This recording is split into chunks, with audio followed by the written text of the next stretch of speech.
우리가 사는 이 미국 또 캐나다는 아래쪽에 멕시코, 라틴, 남아메리카와 비교할 수 없이 풍요롭지요.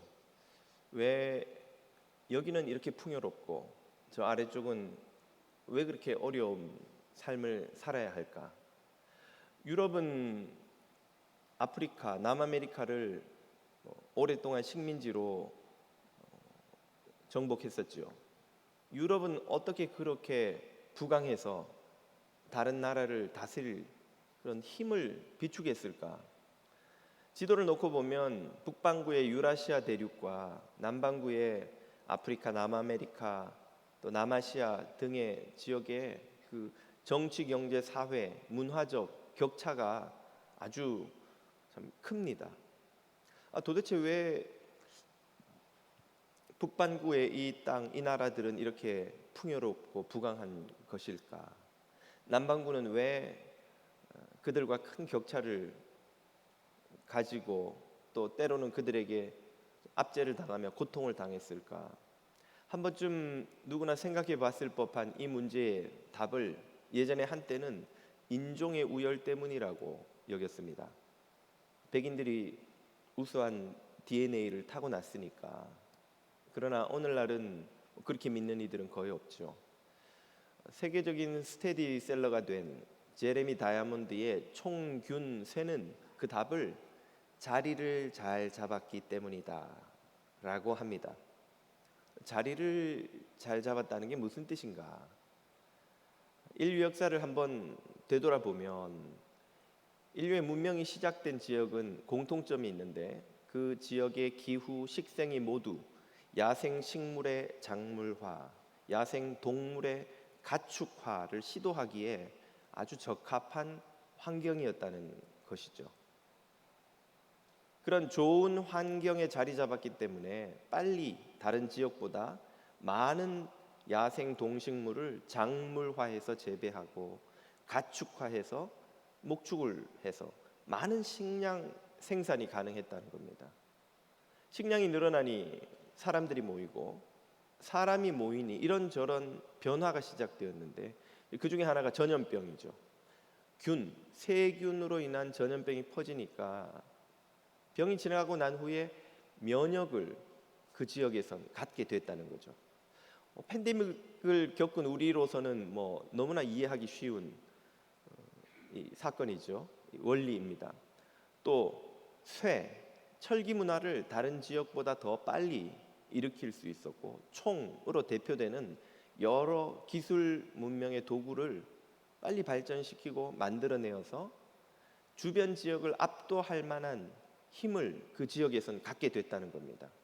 그렇게 시작된 문명이 유라시아 대륙에서는 같은 기후대에 있기 때문에 동서로 특별한 지형의 장애물도 없어서 빨리 전파될 수 있었다는 거죠. 반면에 아프리카나 남아메리카 쪽은 남북으로 길게 뻗어 있기 때문에 이 기후의 격차로 인해서 이 문명이 전파되는데 어려움이 있었다는 겁니다. 아무튼 이 유라시아 대륙은 조상들이 자리를 잘 잡고 빨리 문명을 주변 환경을 이용해서 일으켜 전파 공유한 덕분에 오늘날 이 지역에서 태어나는 사람들은 눈 떠보니까 정치, 경제, 사회, 문화, 군사적으로 엄청나게 앞서간 문명의 혜택을 고스란히 누리며 살아가고 또 남반구에서 태어난 이들은 그와 반대로 엄청난 격차로 혜택을 누리지 못하며 살아가는 상황이 벌어졌다는 것입니다. 환경 결정론입니다. 자리를 잘 잡아야 된다. 자리를 잘 잡아야 한다는 이 교훈은 굳이 세계사적 조망을 해보지 않더라도 우리가 일상에서 경험칙으로 다 어느 정도는 알고 있죠. 비즈니스 하시는 분들이 왜 저 인적이 드문 산골에 가서 유유자적 비즈니스 하지 않고 유동인구가 강처럼 흐르는 맨하탄에서 자리를 잡습니까? 비즈니스의 목만큼 중요한 게 또 있을까 싶을 정도로 자리가 중요하지 않던가요? 낚시하시는 분들은 아무 데서나 낚싯대만 던지면 물고기가 잡혀 오는데 그냥 왜 자리를 찾아다닐까요? 물고기들이 모이는 자리를 찾아가야 잡을 수 있는 것이요. 또 어부들은 배를 그 물고기 떼가 있는 곳을 찾아가야 좋은 그 바다 위에 자리를 찾아야 물고기 떼를 또 많이 잡을 수 있는 것이죠. 요즘은 레이더로 물고기 떼의 이동을 다 추적해서 쫓아가 잡는다고 하더군요. 젊은이들은 왜 다방에 가지 않고 카페나 클럽에 갑니까? 왜 탑골공원에 가지 않고 홍대 앞에 가서 모여 노는 것이죠? 젊은이들이 모여 있는 곳에 가야 친구도 만들고 또 애인도 만나고 그럴 수 있기 때문이 아닙니까? 우리 인생에도 좋은 자리를 잡는 게 얼마나 중요한지 우리는 직감적으로 다 알고 있습니다. 그래서 우리 조상들도 풍수지리설을 그렇게 신봉한 것인지도 모르겠습니다. 우리는 풍수지리설을 믿지는 않지만 우리 인생의 행복을 위해서도 좋은 곳에 자리 잡아야 한다는 것을 모두가 알고 있습니다. 좋은 곳이 어디일까요? 도대체 어디에 자리 잡아야 우리는 행복한 삶을 살아갈 수 있는 것일까요? 그 질문의 답을 오늘 본문에서 우리는 들을 수 있습니다. 오늘 말씀은 시내 광야에 자리 잡은 이스라엘 백성이 가나안으로 향하는 광야길을 나서기 전에 주님으로부터 말씀을 듣는 장면입니다. 이들은 출애굽해서 시내 광야까지 무사히 왔지만 이제 온 길보다 훨씬 더 멀고 척박하고 또 위험한 광야길을 통과하여 가나안 땅까지 들어가야 합니다. 얼마나 긴장되고 두렵고 걱정거리가 많았겠습니까? 그들에게 하나님이 복을 주시마 하는 약속을 주시니 또 이 말씀은 얼마나 위로와 소망이 되었을까요? 우리 모두가 복을 원합니다. 행복한 삶을 바라지요. 그래서 해가 바뀌면 서로에게 새해 복 많이 받으십시오. 새해는 소원하는 모든 일을 이루시고 새해는 건강하시고 새해는 좋은 일만 있으시고 아무튼 행복하십시오. 저도 행복하기를 원해요. 모두가 행복하기를 원합니다. 그런데 행복하냐고 물어보면 막상 선뜻 그렇다는 답을 얻기가 어려울 때도 있죠. 행복해야 하는데 걱정거리도 많고 일도 잘 안 되고 몸도 아프고 애들도 속썩이고 걱정거리가 많아서 행복을 잘 못 느낀다는 거죠. 뭐가 문제일까요? 어디에 자리 잡아야 행복을 누릴 수 있을까요? 먼저 복이라는 단어를 좀 이해하고 시작하겠습니다. 우리가 흔히 이렇게 기도하죠. 하나님, 이 사람을 축복해 주옵소서. 축복이란 단어는 복을 빌다는 뜻이죠. 그러므로 해석하면 하나님, 이 사람을 위해 복을 빌어 주십시오 하는 기도가 되죠. 그런데 하나님은 누구에게 그런 복을 빌까요? 복을 비는 대상이 있어야 되잖아요. 복을 받을 사람 말고 복을 주실 이.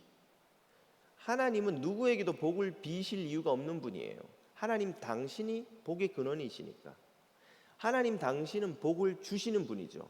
그분은 누구에게도 복을 주라고 빌 이유가 없는 분이에요. 그러므로 하나님 축복해 주옵소서 하는 말은 용법이 맞지 않습니다. 하나님, 이 사람에게 복을 주옵소서가 맞는 기도죠. 우리는 축복합니다. 우리는 복을 빌어야 돼요. 우리는 하나님께 복을 받아야 되니까, 우리는 하나님께 복을 주시라고 간구해야 하니까 복을 빌어야 하죠. 그러니 우리는 축복하고 사람은 축복하지만 하나님은 축복하지 않으십니다. 하나님은 그냥 복을 주십니다. 이렇게 그 복과 축복의 용어를 좀 정리하고 들어가겠습니다. 그럼 복은 뭘 말하는 것인가? 우리가 말하는, 흔히 생각할 때 복은 원하는 모든 일이 잘 되는 것이라고 여기죠. 성경이 말하는 복은 뭘까요? 구약의 복과 신약의 복이 같기도 하고 다르기도 한데, 먼저 구약의 복은 창조 사건에서 처음으로 등장합니다. 우리가 잘 아는 창세기 1장 28절이 인간을 향한 복의 첫 번째 등장하는 구절이죠. 하나님이 그들에게 복을 주시며 이르시되, 복을 주셨어요. 그 복의 내용이 뭔가? 이렇게 나오죠. 생육하고 번성하여 땅에 충만하고 땅을 정복하라. 그래서 바다 물고기, 하늘의 새, 땅의 생물을 다 다스리라. 여기서 복은 생육, give a birth, 자녀를 낳는 거예요. 자녀를 낳아서 늘어나서 땅에 가득한 것, 땅을 다스리는 것, 그게 복이에요. 그렇게 되려면 뭐가 필요합니까? 우리에게 우리 육체에 힘이 필요하죠. 생명력이 필요합니다.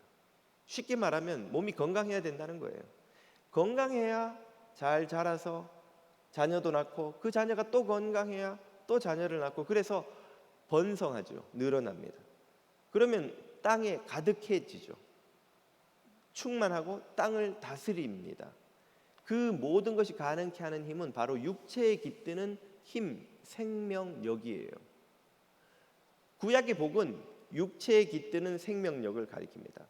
그럼 신약의 복은요? 같은 점이 있어요. 생명력이라는 것. 다른 점은요, 영역이 다릅니다.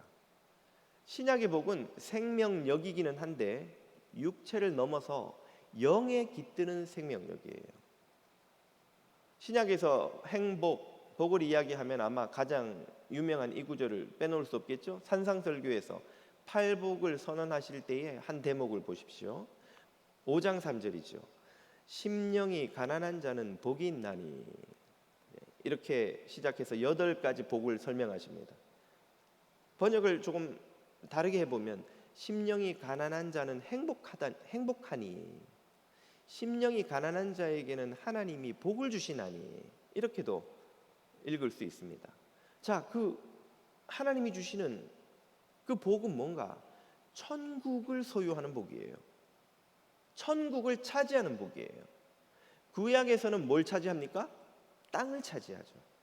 신약에서는 하나님의 나라를 차지하는 거예요. 구약이 땅을 차지하게 하는 육체의 힘이 복이라고 선언한다면, 신약은 하나님 나라를 차지하게 해주는 영에 깃드는 생명력을 복이라고 합니다. 육에 깃드는 생명력, 영에 깃드는 생명력, 이것이 구약의 복과 신약의 복의 차이이지요. 육의 생명력처럼 영의 생명력도 하나님으로부터 옵니다. 이 영의 생명력이 충만한 상태를 가리켜 성경은 성령 충만하다고 말씀하시죠.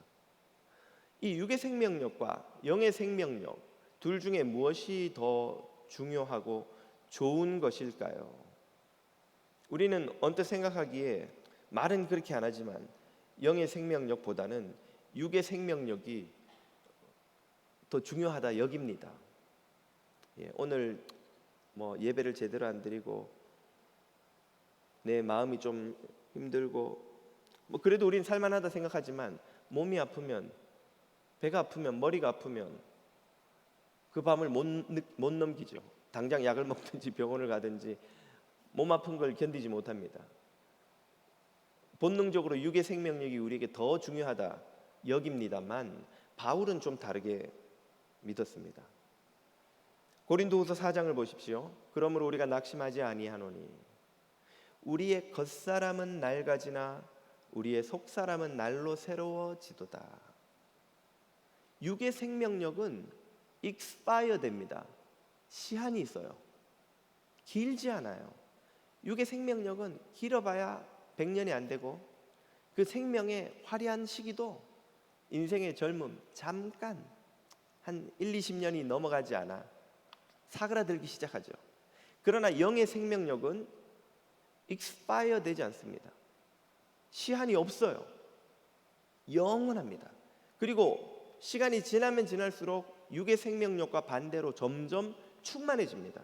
어디까지? 우리의 영이 하나님을 닮아 완전히 영화될 때까지 계속해서 우리의 영을 점점 더 살리는 능력, 그것이 영의 생명력입니다.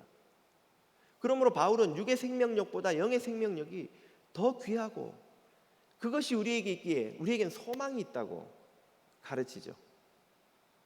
영의 생명력이 육의 생명력과는 비교할 수 없는 가치가 있다는 말입니다. 그 영의 생명력은 어디에서 옵니까? 육의 생명력도 하나님으로부터 오지만 영의 생명력도 하나님이 주십니다. 누구를 통해서? 바로 죽음을 이기시고 부활하신 예수 그리스도를 통해서 말이죠. 같은 고린도후서 4장 14절에서 말씀하시죠. 주 예수를 다시 살리신 하나님이 예수와 함께 우리도 다시 살리사 너희 성도들과 함께 그분 앞에 서게 하실 줄을 아노라. 하나님이 우리에게 영의 생명력을 주셔서 육의 생명력이 시한이 다한 이후에도 영의 새 생명과 몸으로 부활케 하셔서 쇠하지 않고 시한이 끝나지 않고 익스파이어 되지 않는 영원한 생명을 우리에게 주시리라는 약속이죠. 여러분에게 이 영의 생명력이 충만하시기를 축복합니다. 이 복으로 여러분의 심령이 충만해질 때 소망으로 넘치며 기쁨과 감사와 감격과 평화와 삶의 의미와 가치로 충만해지죠. 이런 생명력의 복을 누리려면 그럼 우리는 어떻게 해야 합니까? 앞서 제가 힌트를 드렸죠. 자리를 잘 잡아야 합니다. 도대체 어디를 찾아가 어디에 자리를 잡아야 한단 말입니까? 행복한 사람은 어떤 삶을 사는지를 노래한 시 1편이 그 답을 우리에게 이렇게 줍니다. 행복한 사람은 악인의 꾀를 쫓지 아니하며 죄인의 길에 서지 아니하며 오만한 자의 자리에 앉지 아니한다. 이 말은 행복한 사람은 이런 데 자리 잡지 않는다 그 말이에요. 그런 데 찾아가지 않는다. 그런 데 머물지 않는다. 그런 데 뿌리 내리지 않는다 말이에요. 그러면 어디에 뿌리 내립니까? 오직 여호와의 율법을 즐거워하여 그 율법을 주야로 묵상하는 자로다. 그는 시냇가에 심은 나무 같아서. 어디에 자리 잡습니까? 시냇가. 시냇가에 나무가 자리를 잡으면 철을 따라 열매를 맺고 잎사귀가 마르지 않는 것처럼 하는 모든 일마다 형통하리로다.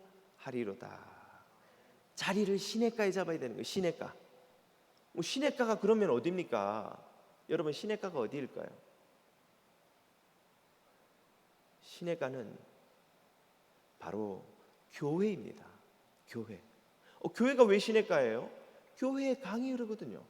실제로 우리 오클랜드 예배당 요 옆으로 운동장 끝에 가면 이렇게 내 흐르는 거 보셨죠? 시냇가잖아요. 네. 그 시내도 있지만 교회에 흐르는 강은 그보다 더 놀라운 생명의 강입니다. 말씀의 강이 흘러요. 진리의 강이 흐릅니다. 성령의 강이 흐릅니다. 은혜의 강이 흐릅니다. 그렇기 때문에 교회는 시냇가인 거예요. 예수님이 뭐라고 하셨습니까? 누구든지 목마르거든 내게로 와서 마시라. 나를 믿는 자는 성경의 이름과 같이 그 배에서 생수의 강이 흘러나리라.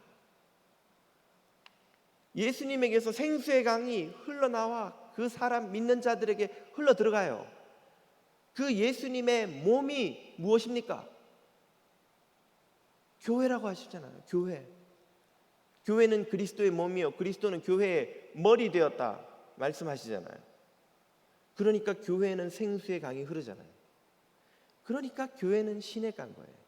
이 시냇가에 뿌리 내린 나무는 그 시냇가에서 흘러나오는 생수와 양분을 빨아들이면서 복된 인생, 행복한 인생을 사는 것입니다.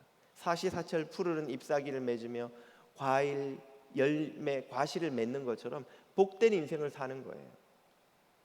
이 시냇가에서 멀면 멀수록 뿌리가 얕으면 얕을수록 그 나무는 건강하고 행복하게 자라기가 어렵습니다. 많은 이들이 왜 내 인생은 이렇게 괴롭고 힘들고 걱정, 근심, 낭망, 우울, 괴로움이 끝나지 않는가 궁금해합니다. 하나도 이상한 일이 아니에요. 물 한 방울 없는 광야에 돌멩이 먼지만 풀풀 날리는 곳에 나무를 심었는데 어떻게 그 나무가 잘 자라며 거기에서 열매가 맺고 푸르른 잎사귀가 나오겠습니까? 이건 나무의 퀄리티와 상관없는 거예요. 아무리 좋은 품종도 광야에서는 열매를 맺으며 자라기가 어렵습니다. 아무리 부실한 나무도 시냇가에 심어 놓으면 어느새 그 나무가 쑥쑥쑥 자라면서 열매를 맺고 과실을 맺고 잎사귀가 푸르른 거예요. 우리가 개인이 뛰어난 자질을 가졌느냐, 좋은 집안이냐, 무슨 성공한 커리어를 쌓았느냐, 학력과 경력 좋은 지역에서 나왔느냐, 그런 거는 참 복을 누리는데 별 의미가 없어요. 어디에 뿌리 내렸느냐가 중요한 겁니다. 교회에 생명의 강이 흐르는 이 시냇가에 깊이 뿌리 내리고 이곳에 더 가까이 뿌리 내리면 내릴수록 그 나무는 생명의 복을 누리며 열매를 맺으며 사는 것입니다. 오늘 여러분이 자리 잡은 곳은 어디입니까? 저 먼지만 풀풀 날리는 광야에 혹시 뿌리 내리고 목마름에 허덕이고 계시지는 않는지요? 예수 그리스도로부터 흘러나오는 생수의 강이 흐르는 교회에 뿌리 내리고 생명의 열매 맺는 여러분 다 되시기를 축복합니다. 이렇게 교회에 뿌리를 내리고만 있어도 받는 은혜가 적지 않습니다. 그러나 교회 안에서 흐르는 물줄기를 발견하고 그 물줄기를 쫓아가면 더 풍성한 생명수를 마실 수 있어요. 교회 안에 그렇게 두 개의 물줄기가 흐릅니다. 어떤 물줄기인가요? 첫 번째는 하나님께서 지도자를 축복의 통로로 세우셔서 부으시는 물줄기입니다. 오늘 본문을 보면 아론과 아들 제사장의 축복을 통해 백성에게 복을 주시겠다 하시죠. 23절 이하를 보십시오. 아론과 그 아들들에게 고하여 이르기를 너희는 이스라엘 자손을 위하여 이렇게 축복하라 기도하되, 이 말이죠. 어떻게? 여호와는 내게 복을 주시고 너를 지키시기를 원하며 여호와는 그 얼굴로 내게 비추사 은혜 베푸시기를 원하며 여호와는 그 얼굴을 내게로 향하여 드사 평강 주시기를 원하노라 할지니라 하라. 그들이 이같이 내 이름으로 이스라엘 자손에게 축복하면 내가 그들에게 복을 주리라. 복을 주리라. 축복의 내용을 보면 여호와의 이름을 3번 부르죠. 여호와는 여호와는 여호와는. 그리고 그 여호와께서 얼굴을 이스라엘 백성에게 향하여 주심으로 그들에게 평강과 안전과 복을 주시기를 간구합니다. 얼굴을 향한다는 게 무슨 뜻일까요? 좋아한다는 뜻이에요. 사랑한다는 뜻이에요. 여러분 어떤 이에게 얼굴을 향하십니까? 우리 손주 사진을 받은 권사님들 보면 목사님 얘 보세요 얼마나 이쁜지. 목사를 거짓말하게 만들어요. 이쁩니다. 눈질그니까 이뻐 죽겠어요. 저도 모든 아기들은 다 이쁘죠. 손주를 보는 할아버지 할머니 눈을 뗄 수가 없어요. 자녀를 아는 엄마 아빠 눈을 뗄 수가 없어요. 그렇지 않습니까 여러분? 왜 얼굴을 그렇게 향하고 눈을 떼지 못하죠? 사랑하니까, 좋아하니까. 얼굴을 향한다는 건 사랑한다, 좋아한다는 뜻이에요. 반면에 싫어하는 사람은, 불편한 사람은 뭘 할 수가 없습니까? 얼굴을 향할 수가 없어요. 눈을 똑바로 볼 수가 없습니다. 밤에 대판하고 나면 아침에 어떻게 해요? 차려놨어, 밥 먹고 가. 아니 안 먹어, 나는 나가서 사 먹을 거야. 서로 눈을 안 보고. 왜 그럽니까? 불편한 거예요.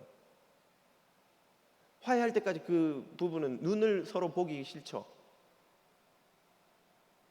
일터에 가서도 불편한 사람이 있어요.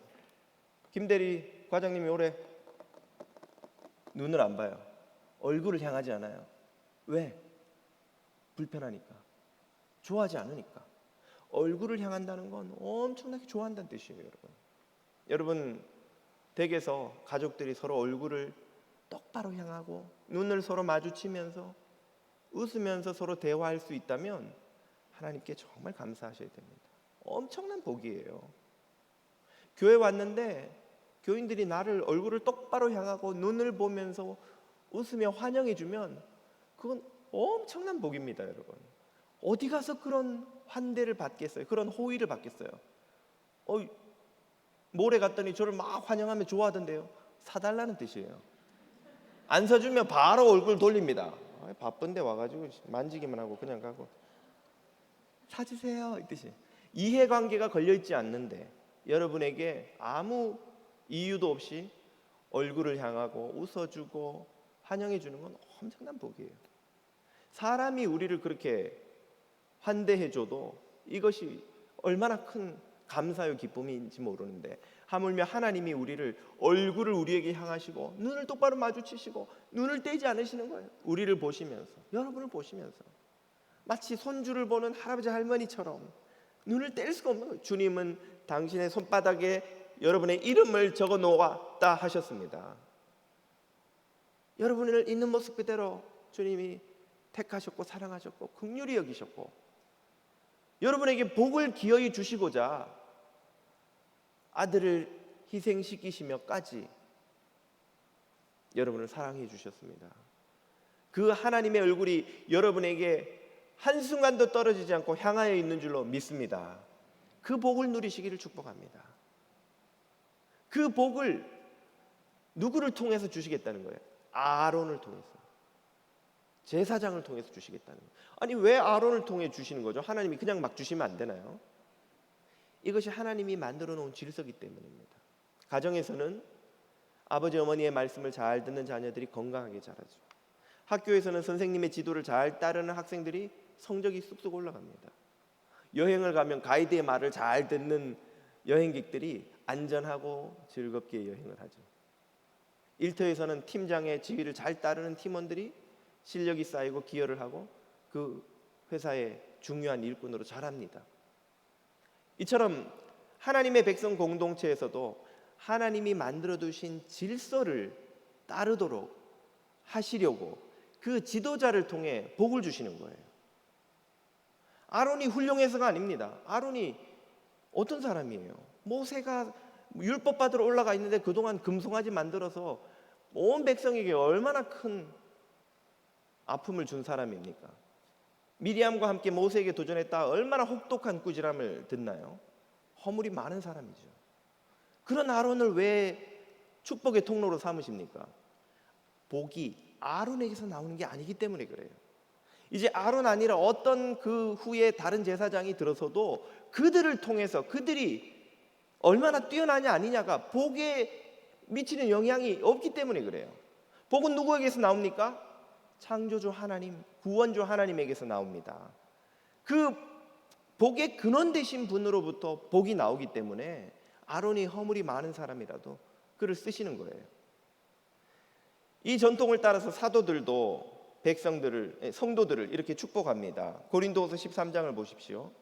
주 예수 그리스도의 은혜와 하나님의 사랑과 성령의 교통하심이, 제사장들이 여호와 여호와 여호와를 3번 부른 것처럼 사도들은 성자와 성부와 성령 하나님의 이름을 불러 그 이름으로 축복하시죠. 너희 무리와 함께 있을지어다. 하나님이 이 축복을 듣고 성도들에게 복을 주십니다. 그리고 이 전통을 따라 오늘날엔 목회자들이 성도 여러분을 축복하는 거예요. 성부, 성자, 성령의 이름으로 여러분을 축복합니다. 아마 축복할 때 아유, 저 인간이 하는 축복이 무슨 복이 되겠나, 그런 생각이 드실 수도 있어요. 목사도 인간이니까 허물 많고 실수 많고 교인들의 마음에 들지 않을 수도 있습니다. 그러나 앞에서 말씀드렸듯이 그런 목사를 통해 복을 주시는 이유가 뭡니까? 그런 인간마저도 사용하시는 하나님의 한없는 긍휼과 능력을 드러내시기 위해서예요. 하나님이 아브라함을 불러서 가나안 땅으로 보내시면 내가 너로 인해 만민이 복받게 하겠다. 너를 축복하는 자를 내가 복주고 너를 저주하는 자를 저주하고 만민이 너와 네 후손으로 말미암아 복을 받으리라. 그 약속을 받고 가나안에 오자마자 아브라함이 한 일은 흉년 든다고 애굽에 가서 자기 와이프를 누인대요. 그리고는 어리석은 짓을 하는 것이죠. 그 아브라함이 저지른 실수가 얼마나 많습니까? 그런데도 하나님은 그를 믿음의 조상으로 삼으셨고 그를 통해 육의 후손, 영의 후손이 모두 하나님 백성이라고 불리는 은혜를 베푸셨어요. 왜? 아브라함이 복을 주는 존재가 아닌 거예요. 이삭, 야곱, 요셉이 복을 주는 존재가 아닌 거예요. 하나님이 복의 근원이십니다. 하나님이 복을 주시는 거예요. 늘 죄송한 마음이 저에게는 있습니다. 목사가 좀 제대로 된 인간이라야 교인들이 시험에 들지 않고 하나님을 바라볼 수 있을 터인데 부족한 목사라서 교인들에게 하나님을 가리는 것이 아닌가. 목사를 보지 마시고 이런 인간조차도 사용하시는 하나님의 놀라운 긍휼과 능력을 보실 수 있기를 축복합니다. 하나님을 바라보셔야만 합니다. 그 하나님께서 교회 지도자들을 통하여서 복을 주십니다. 목사가 뭐라고 복을 주시나요? 목사에게 무슨 자질이 있어서가 아니에요. 목사를 통해 말씀의 강이 흐릅니다. 목사를 통해 축복의 강이 흘러요. 목사를 통해 능력의 강이 흐릅니다. 야고보서는 너희 중에 누가 병든 자가 있느냐 교회 장로를 불러 머리에 기름을 바르고 그를 위하여 기도케 할지니라. 그리하면 하나님이 그를 고쳐주시리라. 그 장로는 교회 지도자 목회자를 말하는 거예요. 그 사람에게 능력이 있어서가 아니라 하나님이 그 질서를 따라 축복할 때에 병자를 위해 기도할 때 응답하시겠다고 하는 거예요. 하나님 당신의 약속 때문에, 당신의 신실하심 때문에. 그래서 여러분 목사를 통해 흐르는 말씀의 강, 은혜의 강을 여러분 목사 얼굴을 보지 마시고 하나님을 바라보시고 마시기를 축복합니다. 그래서 하나님이 여러분에게 주시고자 하는 것을 여러분 그냥 흘려보내지 않으시기를 축복합니다. 교회 안에는 또 하나의 풍성한 물줄기가 있습니다. 그것은 바로 성도들의 축복입니다. 신약 시대에는 교회 지도자, 목회자만 축복하는 권세가 있지 않습니다. 구약에서는 제사장만 축복했어요. 그러나 신약에는 목회자뿐 아니라 모든 성도들이 이 축복의 권세를 하나님으로부터 부여받았습니다. 우리가 잘 아는 베드로전서를 한 번만 더 보시죠. 너희는 택하신 족속이요 왕 같은 제사장들이라. 우리 모두가 신약의 제사장으로 부름받았기 때문에 우리 모두가 축복할 수 있어요. 그래서 같은 베드로 사도가 3장 9절에 가면 이렇게 명하시죠. 악을 악으로 갚거나 욕을 욕으로 갚지 말고.